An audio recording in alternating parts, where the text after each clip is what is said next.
Hi, all. It's Miss McGee. I'm here to share an awesome book with you today. This book was actually given to me by one of our former teachers, Miss Pruitt. Some of you may have remembered her for a few years ago, or maybe you had an older sister or brother that had her, but she loved reading and she always had great books to share. So I wanted to share this one with you today. It's called Maybe Something Beautiful: How Art Transformed a Neighborhood.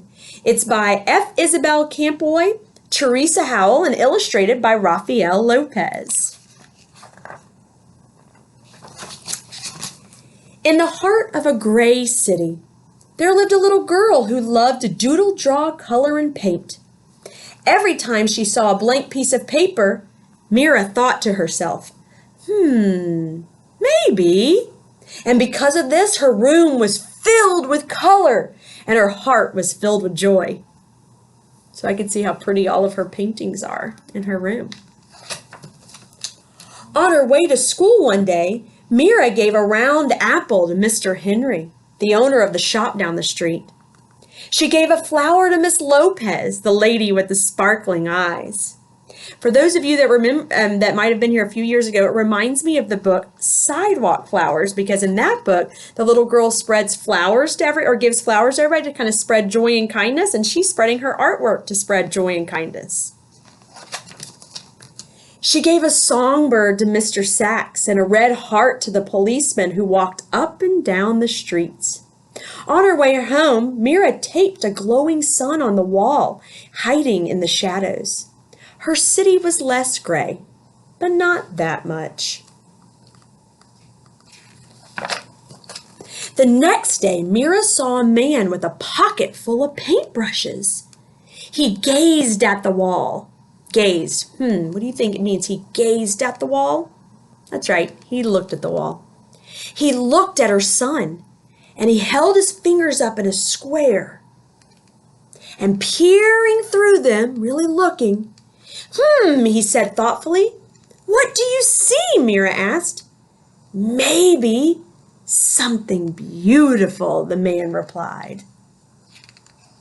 I love this. You turn it this way. And just like that, he dipped a paintbrush in the paint. Bam! Pow! The shadows scurried away. Did the shadows actually run away? Or did the paint just take them away? Sky blue cut through the gloom. The man's laughter was like a rainbow spreading across the sky. I loved that simile that he just said. The man's laughter was like a rainbow spreading across the sky. Who are you? Mira asked. I'm an artist, he said. A muralist.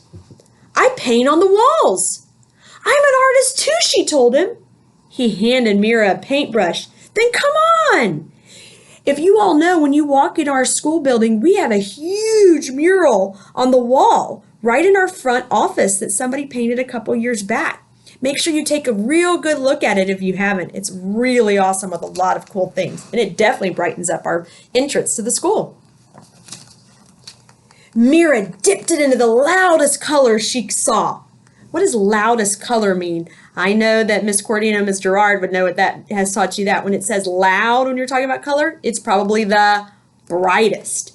Yowie! The wall lit up like sunshine. As the man drew pictures on the bricks, Mira added color and punch and pizzazz. Soon, Mr. Sachs joined in. Then came others. Everyone painted to the rhythm. Salsa, merengue, bebop. I love how much fun they're having. Even Mira's mama painted and danced the cha-cha-cha. The whole neighborhood became a giant block party. Until the policeman walked up. Excuse me, he said. The music stopped. Mira put down her paintbrush. They were surely in trouble. The officer cleared his throat. He paused. May I paint with you? He asked. So Mira handed him a paintbrush and the music started again. Teachers and papas joined in, babies too. Mira and the man handed out brush after brush after brush. Colors spread through the streets, and so did joy. We gotta turn it around again. Wherever Mira and the man went, art followed like a string of a kite. After they colored the walls, they painted utility boxes and benches. They decorated sidewalks with poetry and shine, and everyone danced. Together, they created something more beautiful than they had ever imagined. Sometimes when you have an idea, it starts out really cool, and in the end, it was even cooler than you thought it was from the beginning. When their colors were splattered with a million colors, everyone sat down to rest, except the muralist. His eyes sparkled. You, my friends, are all artists, he told them. The world is your canvas. He smiled wide and he pulled everything together in big, sweeping motions. His paintbrush was like a magic wand.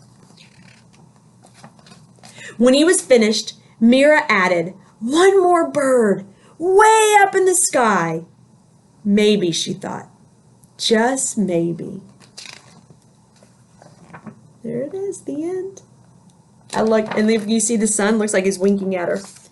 It turned from this gray to all this joy and color and happiness.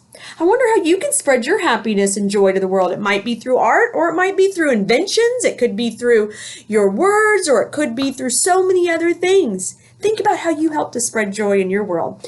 Just really cool. I thought you'd kind of like to see this. It's a note from the authors. Maybe something beautiful is based on a true story. At one time, the colorful East Village near downtown San Diego, California, didn't have murals on the walls or quotes from Gandhi or Martin Luther King and Cesar Chavez written on the sidewalks. And the benches weren't the works of art you can see now. And the people living in that area, were not part of the vibrant community that it is today. Instead, the streets were gray and drab, but one day, a husband and wife team, he an artist and she a graphic designer and a community leader, moved in and transformed their neighborhood into a place of beauty. And it tells a lot more about the murals that they did, the joys of urban living and the strength of women, and how they got all the community involved in it, and how they began to not just do murals, but also painted benches, and they even auctioned them off to get money of the paintings that they did to help support art classes, as well as scholarships for at-risk students. They had donations. You can see everybody kind of pitching in and helping to paint the murals. It looks like they had so much fun doing that. Super cool. I loved this book. Hope you did too. So think about, how are you helping to make the world a more beautiful place? Take care. Enjoy.